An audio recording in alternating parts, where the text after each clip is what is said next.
everyone, to Your Comments Matters. I'm your host, Carol Love. And just like we said, we're going to see you on the next video. And this is the next video. Welcome to the channel. Well, today's video is coming from NBC News. And this title of the show today is called How the New Medicaid Work Requirements Could Affect Families with Disabled Children. So we got some great commenters today, and you might just be one of them that saw this video months ago, and now your comment is on Your Comments Matters. So we're going to be hearing the comments today from Charlie J, user WB2YV. We got Lambs, Lames, and then we have W. Hendo. So let's watch the video about these Medicaid cuts that's going to be affecting families with disabled children, as we have seen in other states. Now we get to look at another state to see how they're going to be dealing with these Medicaid cuts that's coming up. All right, let's take a watch at the video.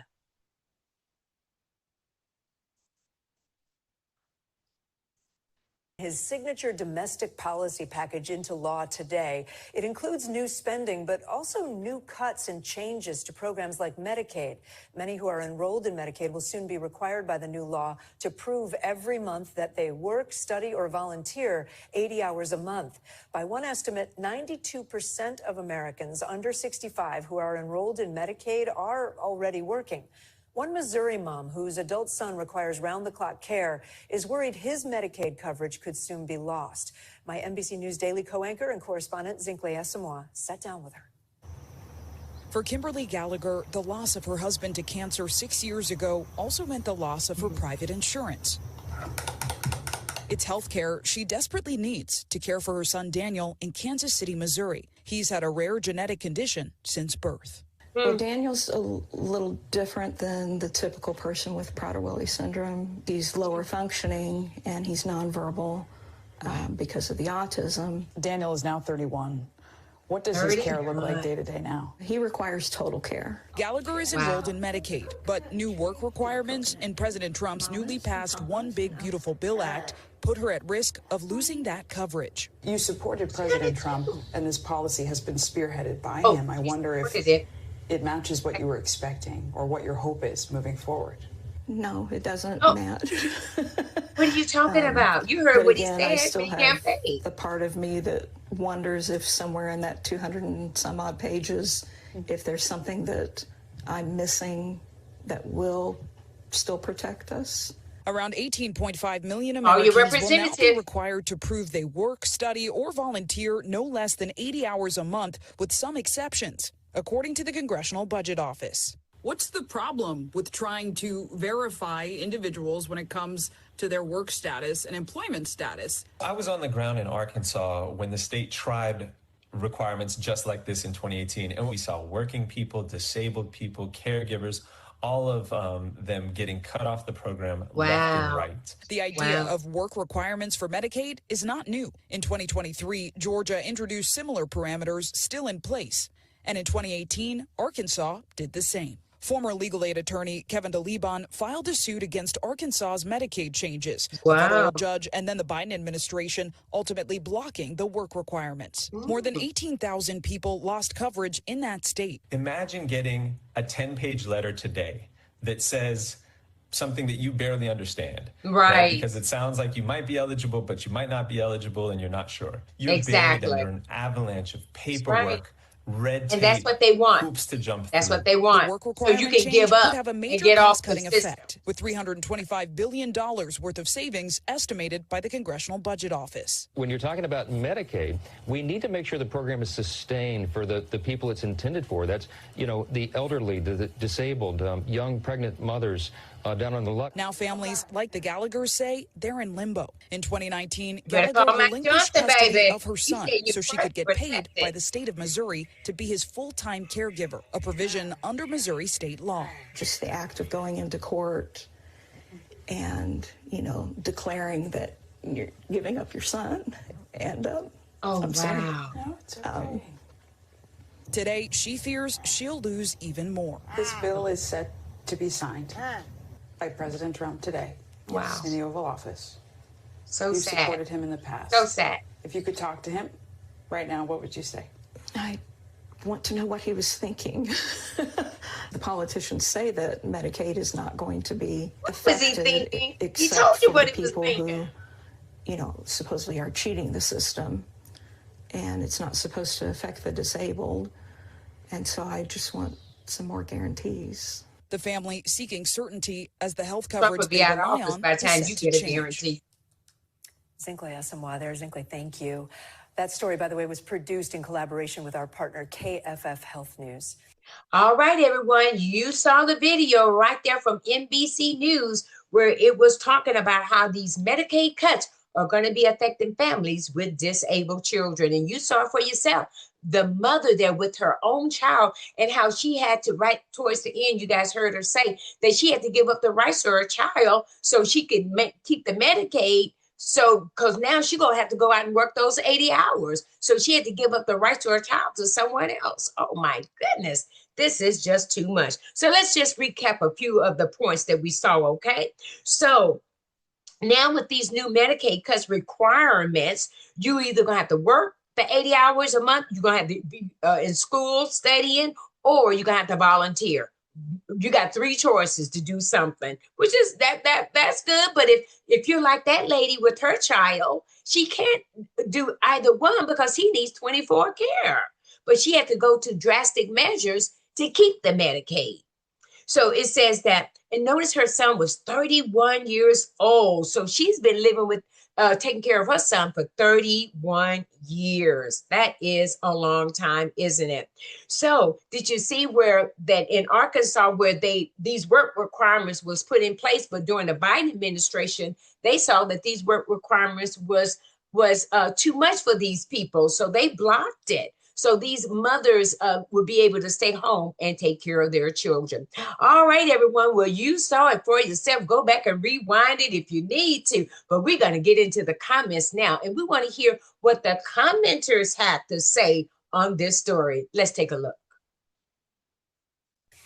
We thank you for watching. And remember, stay up.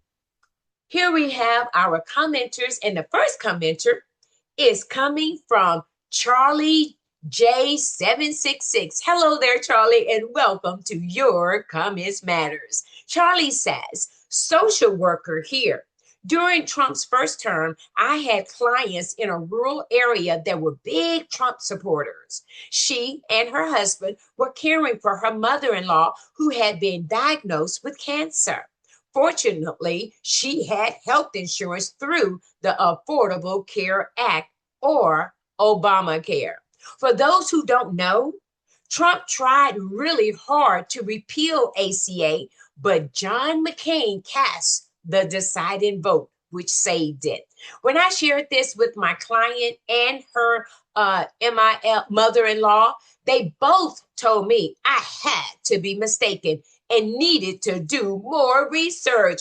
Charlie, you got 207 likes on that and 6 replies. So here this lady is getting the care that they need from someone with cancer, and it's coming through the Affordable Care Act, or ACA as we know it, and they don't believe that it's the same as Obamacare. They couldn't believe it. Well, you believe it now because you ain't got it no more. They got rid of that ACA and Obamacare, did not, but you believe it now. You probably want it back, don't you? That's why they're trying to repeal that law, trying to get it back.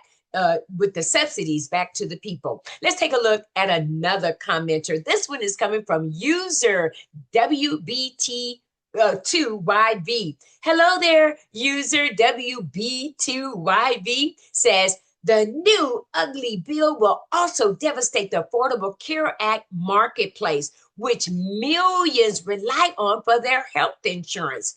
The woman in this video is a sad example of the uninformed voter who votes against their interests. So you saw it. You heard the lady. She said, if the reporter asked her, what would you say to President Trump? You voted for him. She said, could you rethink it? Can you look into this a little bit more? Isn't there somewhere in those pages that we are covered? That's what she want to know, doesn't she? Well, user, you got 92 thumbs up on your comment and 4 replies. Let's go to Lames 1599 that we said was going to have his comment today. He or she comment today says, hate to break it to you, ma'am, but Trump would rather make fun of your son instead of making right for him. That's a fact. What would he mean by Trump would make fun of your son? I remember. I think I remember what he's talking about. Y'all remember when Trump did that interview or something? He was speaking a speech, and he goes, he was mimicking a disabled person. So I think that's what Lames is talking about there. Well, Lames, you got 7 thumbs up on that comment. What about you, audience? Are you so far in agreement with Charlie and User and Lames with their comments about what's happening with the disabled families today? Let's take one more commenter. This is coming from W. Handel. W. Handel says, right winger, it's okay for other families to lose their government welfare, but I am not supposed to lose mine. Ooh, you got 23 likes on that. So I can see this comment where he's coming from, because a lot of the supporters of what got passed this bill, these supporters, a lot of them didn't know it was going to happen, but it did. That's what they voted for. So he's saying, okay, so it was all right for you to say other families couldn't get it. But now that it's not, you're not getting it. Now you got a problem. Okay, I see what you're saying. Well, you got 23 likes on that one. All right then, everyone. Again, thank you all for your comments here today, because why are they here? Because your comments matter. Evidently, it matters. People are liking your comments. And what about you that's watching the show today? Do you agree with Charlie J and User WB2? Do you agree with Lames? And do you agree with W Handle? If so, let me know in the comments below, shall you? And we can see if you agree with them or not. All right, then. Hey, listen, that's going to do it for us here at Your Comments Matter, where we've been talking about the Medicaid crisis that's facing so many states right here in America. All right, then, everyone, that's going to do it. And as we always say, I am going to see you on the next video. Thank you so much for watching, liking, sharing, commenting, and subscribing to Your Comments Matters. And I'll see you on the next video. Take care.